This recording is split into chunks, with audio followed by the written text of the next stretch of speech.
All right, strap in, everybody. Today we are going deep into the mind of a master swindler.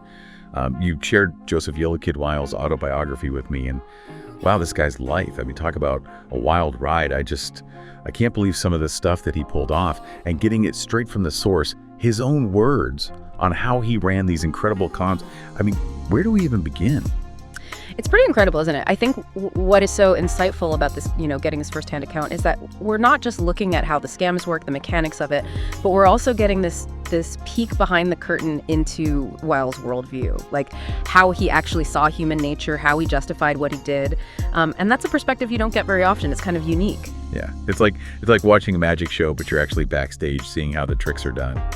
And speaking of, kind of the behind the scenes, Weil's early life, learning about his childhood really reveals a lot. He talks about his parents running a small shop in Chicago and just, the struggles they had, the daily grind of trying to make an honest living. But he says that he had this aversion to honest toil. Like he just didn't want to do it. Yeah. It's almost as if he just decided early on that, the rules of society just didn't apply to him. And that, skulduggery, as he calls it, was just a much more efficient path to success. So this rebellious streak, you can really see how it set the stage for his whole career as a con man. Well, and then there's a twist. So get this. He actually studies to become a preacher. Yeah. I mean, you would think that would kind of steer him towards the straight and narrow. Yep. But for Weil, he says it was basically a crash course in persuasion. He realized how powerful words could be, how they could sway people's emotions and get them to do, well, whatever he wanted them to do. It's kind of ironic, isn't it? This experience that's supposed to be all about morality and ethics. I mean, he takes that and basically weaponizes it. He hones his skills as a con man. And we have to remember, this is all happening in late 19th, early 20th century Chicago, a city that's booming, lots of opportunities, but also rampant with, gambling, vice, corruption. I mean, it was just the perfect environment for someone like Weil to thrive. Okay, so enough about his backstory. Let's get into the good stuff, the cons. And I think to really understand how this guy operated, I think we got to break down some of his most ingenious schemes. So first up, the fixed race.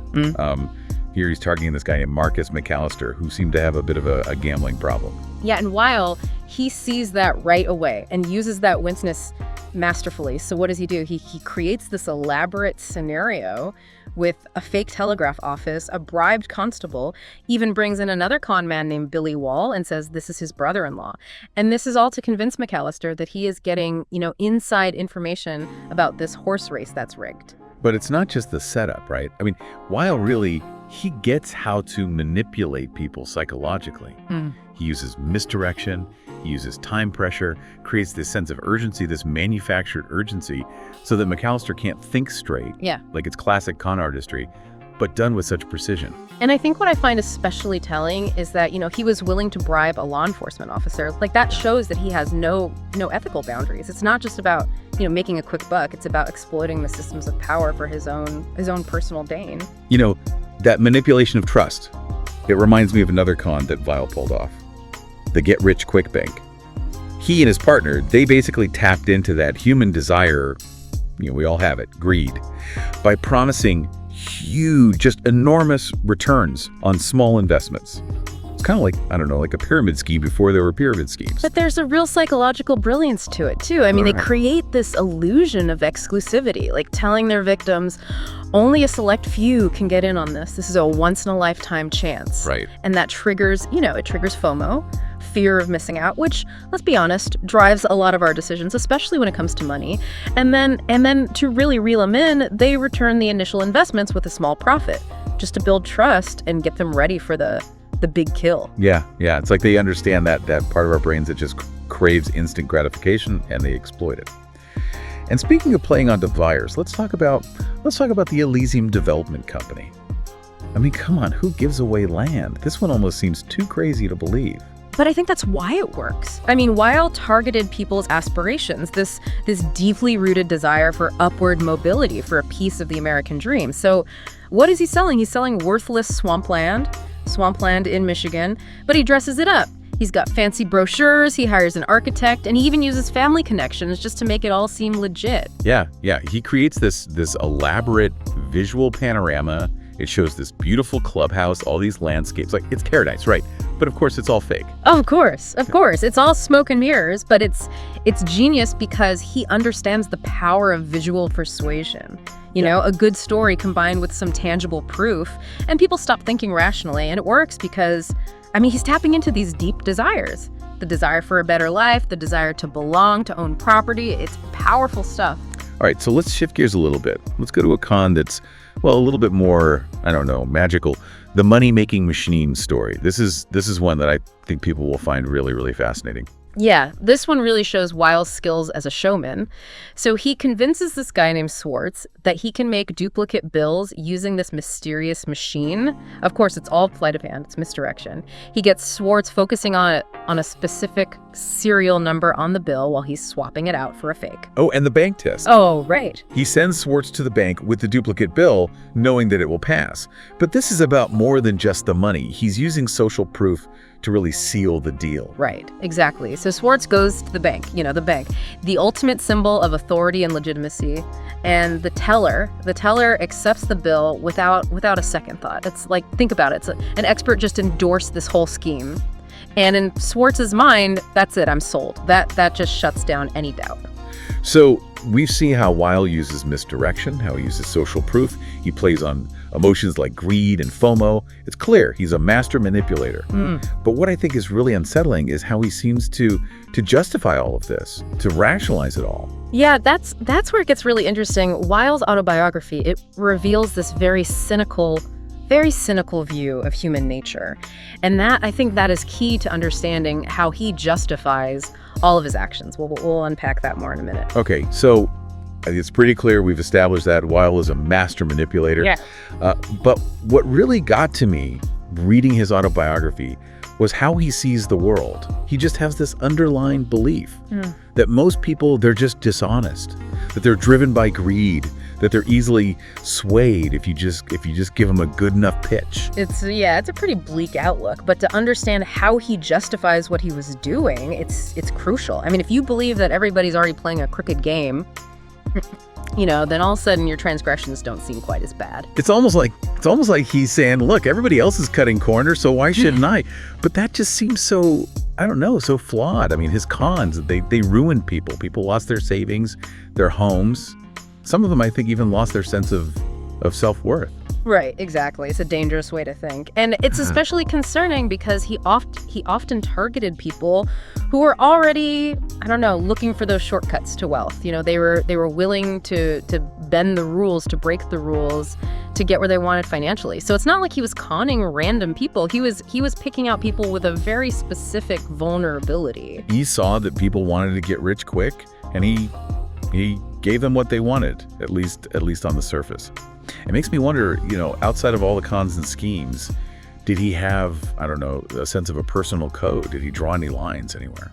Well, his relationship with his wife, Jessie, that's pretty interesting. Apparently, she wasn't too fond of his line of work, but she stuck with him. It's almost like this constant push and pull between love and disapproval, like a moral compass he just kept ignoring. Sounds complicated. And then there's that part in the book where he talks about his time in Leavenworth. He doesn't spend too much time on it.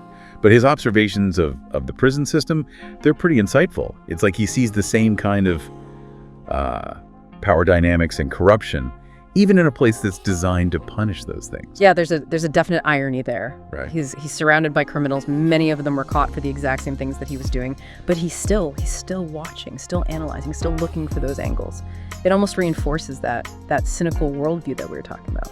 Okay, so we've looked at his schemes, his moral compass, his personal life.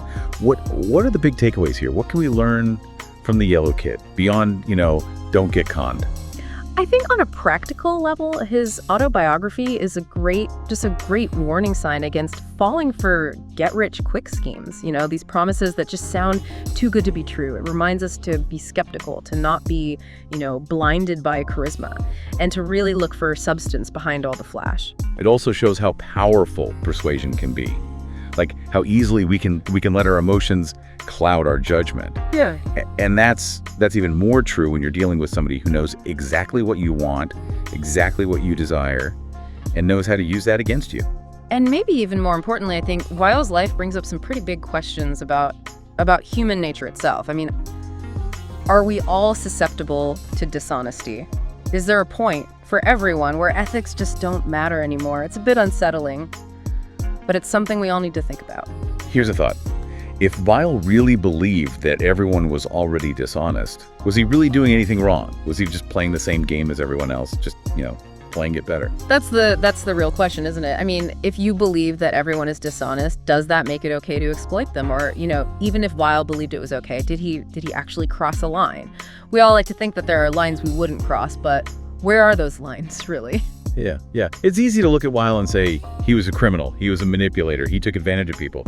But he makes a pretty compelling case that everyone on some level is looking for an angle, a way to get ahead, even if it means bending the rules a little bit. And to be fair, there's some truth to that. We've all made compromises. We've all been tempted to cut corners, and we all find ways to justify those actions to ourselves. But I think the difference is most people, they still operate within some kind of framework. Like there's a sense of right and wrong that guides their choices. While on the other hand, he was operating without those boundaries. I mean, he just saw the world as this game to be won, and whatever it took to win, well, that was fair game. Which brings us to a pretty unsettling question. What makes someone like Weil so different from the rest of us? Was he just a product of his time? Was this, a society where dishonesty was just everywhere and he was just a reflection of that? Or was there something different about him? Was he wired differently? That is a complex question. And I don't know if there is an easy answer.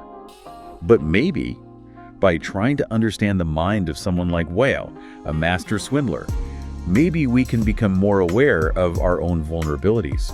The subtle ways that people can try to influence us, use our desires against us. Yeah, I think that's a good point. And maybe, just maybe, that awareness will help us avoid getting taken advantage of.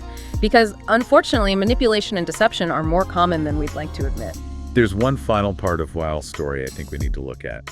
And it's about a time where he had to use all of his cunning just to survive.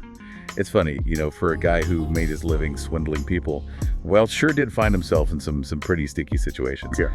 There's this one story in his book, it really stuck with me. He and his partner, Buckminster, they're suspected of murder. Oh yeah, talk about high stakes. Now, so they're mixed up in this fixed prize fight, and it ends badly. A guy ends up dead, and guess who's at the top of the suspect list? Yeah, and things are just spiraling out of control. The police are closing in. You'd think this would be it, right? Like this is where Weil cracks. Right. But no. Instead of panicking, what does he do? He cons his way out of it. He comes up with this whole elaborate charade. I mean, he's using misdirection, thinking on his feet, even a little bit of theatrics to convince the police that they had nothing to do with it. It's almost hard to believe how he just turns the tables on everybody. Yeah, I mean, talk about manipulation under pressure. He just understood how to play the police. Like he knew what they were assuming, how badly they wanted to just, wrap up the case. And he used that against them. It's really the same thing he did to all his victims. He was just so good at adapting, like whatever the situation. He was always, 5 steps ahead, thinking about how people would react. And then using that to his advantage. Yeah. He wasn't just a con man. He was, like a master of human psychology. And that's what made him so successful. He never stopped adapting. Always refining his schemes, finding new angles, new ways to take advantage of people. He was always watching, always learning, always looking for, an edge. It reminds me of that story he tells about Schmaltz, the guy who was obsessed with hair mattresses. Yeah. And what he uses this weird obsession to convince the guy to invest in like the worst stock scheme ever. Right. I mean, it's almost funny how he takes something so random, so trivial, and turns it into this huge financial decision. But it really shows how even the smallest things, the smallest details, they can be, weaponized, especially if you're dealing with a skilled manipulator. It's a reminder that everybody has vulnerabilities, and those vulnerabilities, they can be used against us even if we don't realize it. We got to be aware how easily we can be influenced, even in ways that don't seem that dangerous. Definitely. Weil's story, it's definitely a warning. But it's a fascinating look at who we are, what makes us tick. It makes us think about the darker parts of human nature, the potential for dishonesty, for manipulation that we all have inside of us. So as we wrap up this deep dive into the world of the Yellow Kid, I'm left feeling, kind of conflicted. I mean, there's a part of me that admires him. I mean, the guy was brilliant. But then there's this other part of me that's really disturbed by how he saw the world. It's a complicated legacy. There's no question that he was a criminal, but he was a brilliant con man, a master manipulator, and I think in a weird way he was also a product of his time. He makes us ask some uncomfortable questions about ourselves, about the society we live in. Yeah, when we started, we wanted to learn how he pulled off these incredible cons, but we ended up going so much deeper. We talked about the psychology of deception, the importance of trust, the gray areas between right and wrong, And to protect ourselves from those who might seek to use these techniques against us. Well, thank you for joining us on this fascinating exploration. We hope you've gained some valuable insights and perhaps a little bit of wisdom along the way.